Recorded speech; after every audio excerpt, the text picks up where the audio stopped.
Hello and welcome to the final part of Useful and Harmful Microbes chapter of Science and Technology for ninth standard. To stay connected and to be able to watch more such videos for year 8, 9 and 10 of semi-English and English medium of state board schools, please subscribe this YouTube channel. Press the red color subscribe button below this video to be able to watch and get notified about the new videos. Let's move on to the final part of this chapter.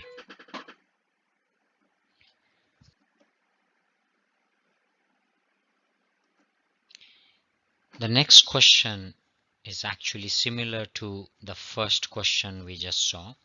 Why do these articles not get spoiled during summer or winter? Now, in rainy season, leather article they develop fungus on the surface because of the moist weather. The moisture, the temperature, and the humidity, they all three favor growth of fungi in rainy season, but because in winter and summer these three conditions are not favorable for the growth of the fungus, the fungi don't spoil these articles.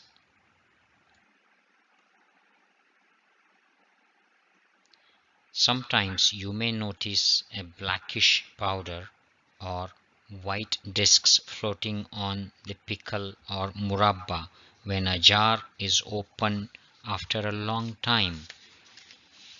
This food spoilage by fungi are responsible for significant wastage and economic losses in the food chain. Various species of fungi grow on food items like pickles, murabba, jam, sauce, chutneys, etc. They use the nutrients in these food items for growth and reproduction. During this activity, fungi release mycotoxins, certain poisonous chemicals, into the food, and thus food becomes poisonous. Hence, the food on which fungi have grown cannot be eaten, and you should always dispose of such food which has been infested by the fungi.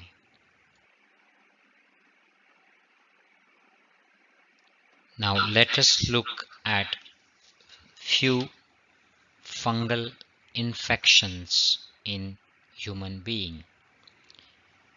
The first photo is athlete's foot. It is caused by fungus and it is known as Tinea pedis. In Marathi it is called as chikla.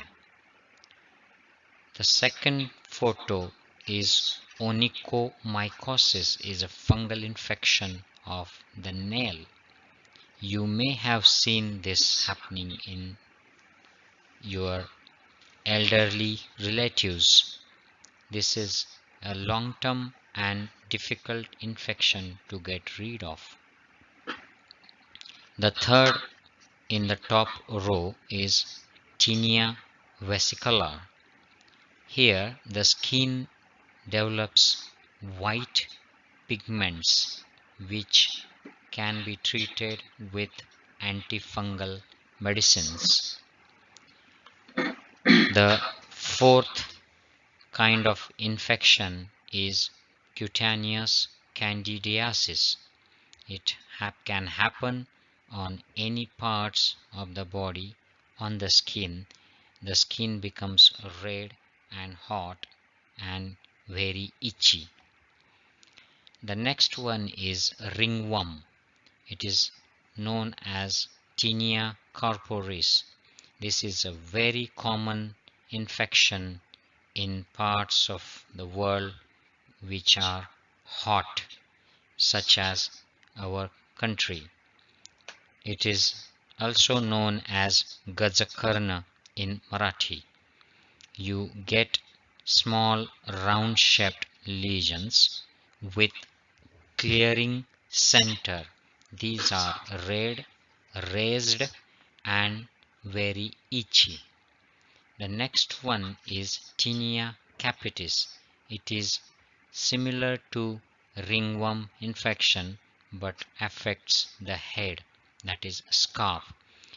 You do not need to know the details of these infections, but they will be good for your knowledge, and you will also come across these details in higher classes and during your junior college years. The next harmful microorganism we will look at is Clostridium. It is a bacterium usually found in soil, water, and the intestinal tract of human and other animals. There are about 100 different groups, also known as species, of Clostridium. Most species grow only in the complete absence of oxygen. Dormant cells are highly resistant to heat, desiccation, and toxic chemicals and detergents. So Clostridium cells are very difficult to kill. The species are available in various sizes.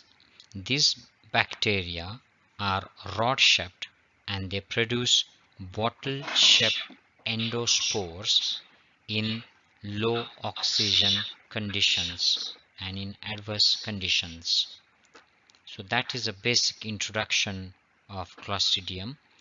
Let us see few types of Clostridium in further details.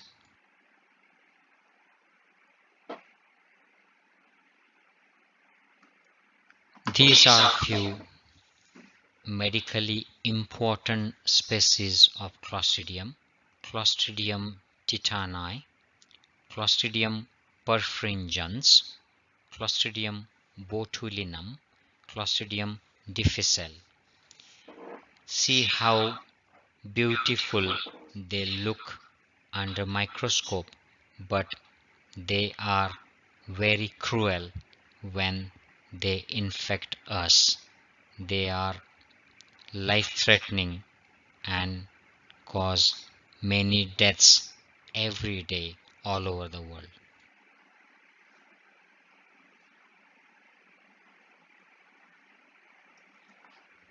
Now let us look at some interesting history related to Clostridium bacteria. The first scientist related to Clostridium was Van Armengem. It was believed that meat gets spoiled due to some bacteria of the bacillus type, but the exact type of bacillus was not known, and this gentleman Van Ermengen proved that the anaerobic bacterium Clostridium botulinum was responsible for food poisoning and spoilage of meat. The second important scientist in this area is Ida Benjston. Ida Benjston obtained higher qualification in biochemistry at Chicago University, where she conducted important research on the toxin responsible for disease called gas gangrene and the antitoxin useful for treatment of gas gangrene. This was very important life-saving discovery by Ida Benjston. The injection TT we use today after any type of injury is based on her discovery long ago. She was honored with the Typhus Medal in 1947.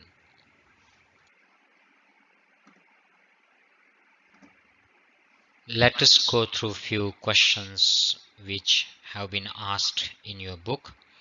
The first question is, which plant and animal diseases are caused by microorganisms and what are the measures to be taken against them? Now, this is a very general question and there can be a big book written for answering this question, but let us try to be specific. Now, what is infection? When microorganism enters the body of any plant or animal, it is called infection. The type of infection could be dependent on the organism causing the infection. So you may have viral infection, bacterial infection, protozoal infection, parasitic infestation, or prion disease, depending on what type of organism has caused the disease. The viral infections are obviously caused by viruses. Millions of virus types exist, but we only know about 5,000 types. We still need to know more. Viruses cause diseases such as common cold, flu, warts. They also cause serious illnesses like AIDS, smallpox, Ebola. Bacterial diseases, Escherichia coli and Salmonella cause food poisoning. Helicobacter pylori cause gastritis and ulcers. Neisseria gonorrhoeae causes the sexually transmitted disease known as gonorrhea, whereas Neisseria meningitidis causes meningitis. The protozoa, when infect the body, they can cause various diseases. Trypanosoma protozoa cause Chagas disease and sleeping sickness. Giardia protozoa, they cause giardiasis, and Plasmodium protozoa cause malaria. The parasitic diseases are amoeba causes amoebiasis, amoebic dysentery. The other parasitic conditions are malaria, black water fever, Chagas disease, coccidiosis. The prion diseases are CJD and variant CJD. Measures to be taken against these diseases are to prevent them and to treat them. I do not think you need to know the details of these infectious diseases, but it is good to have knowledge of these conditions.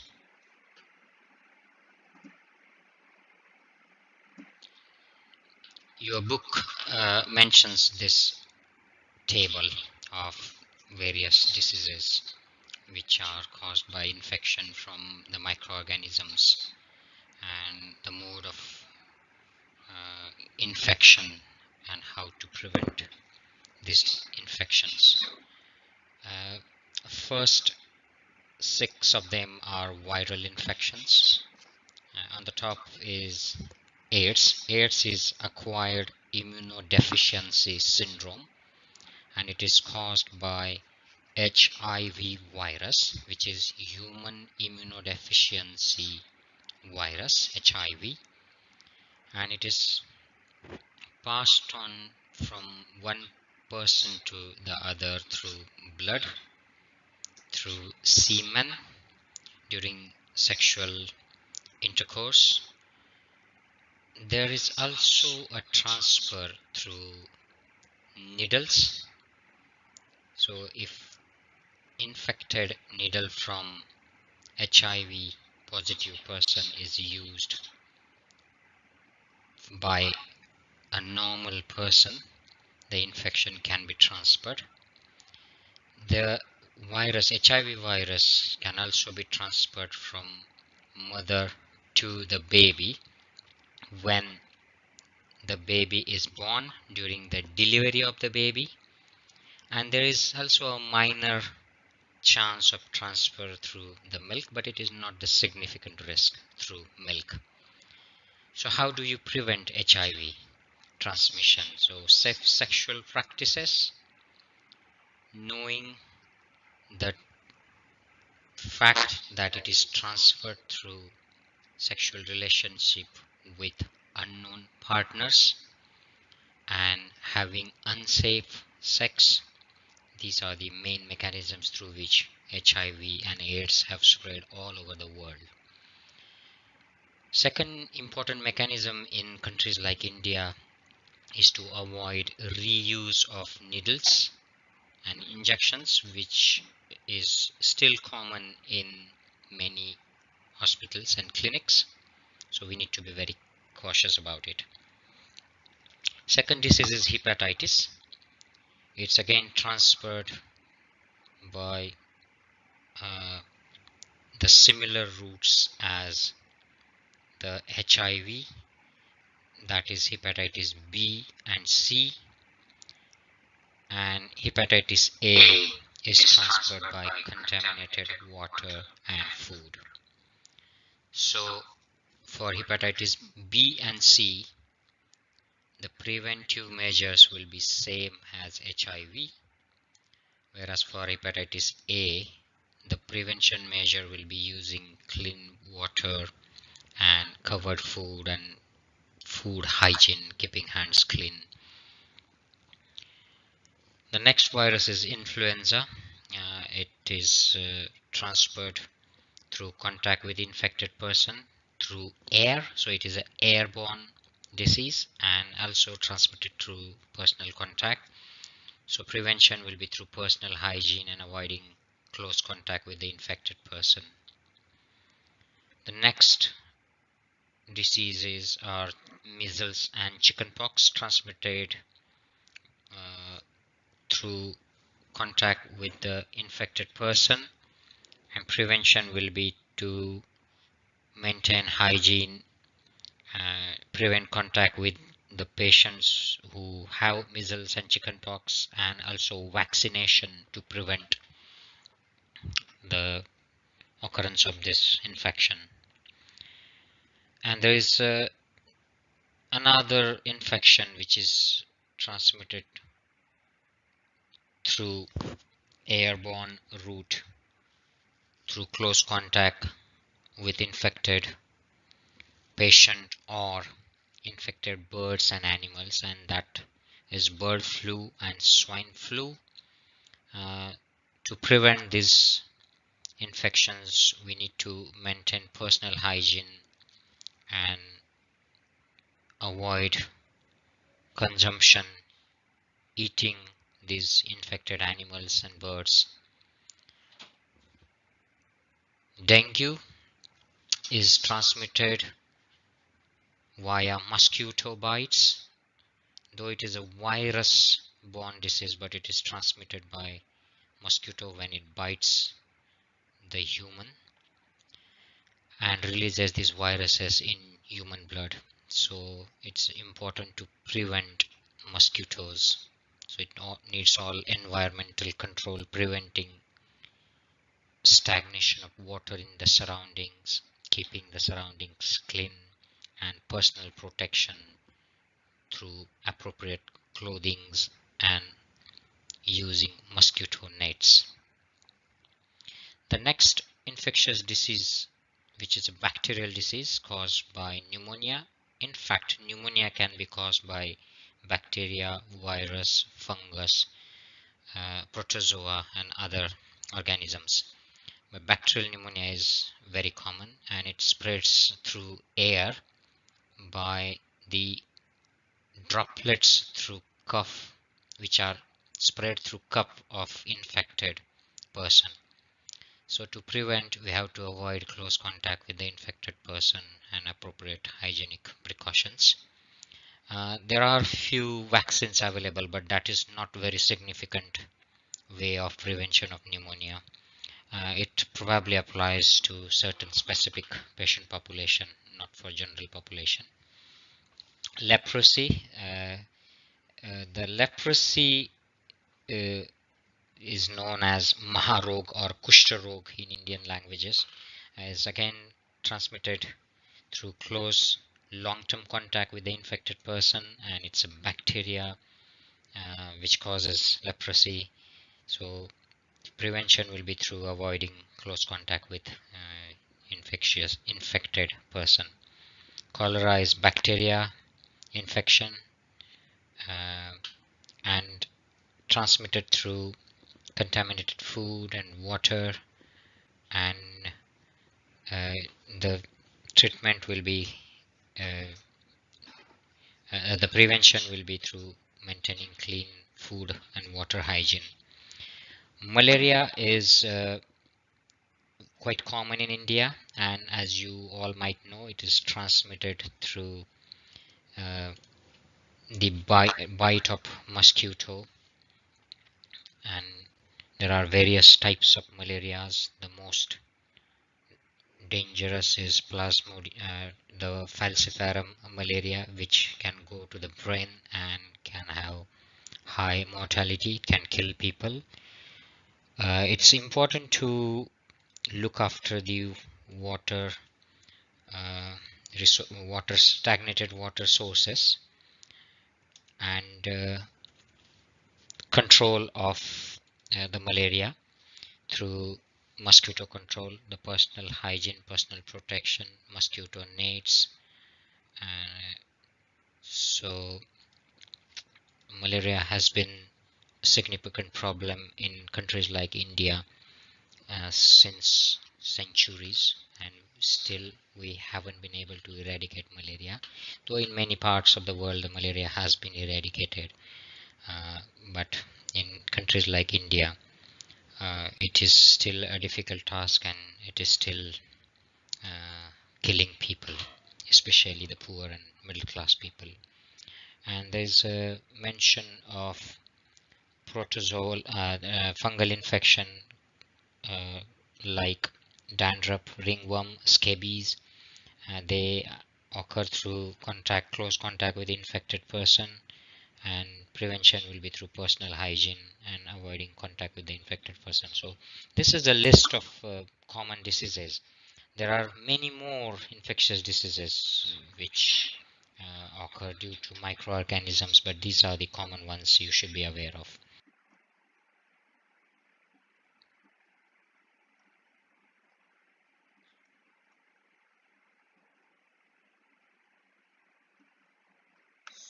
So that is the end of the topic, useful and harmful microbes. I hope you enjoyed listening to this lecture, and I would be grateful if you can like the video and click on the red subscribe button below this video to be able to access the similar topics which I will be regularly posting on this YouTube channel. So enjoy, and thank you very much for watching. Bye bye.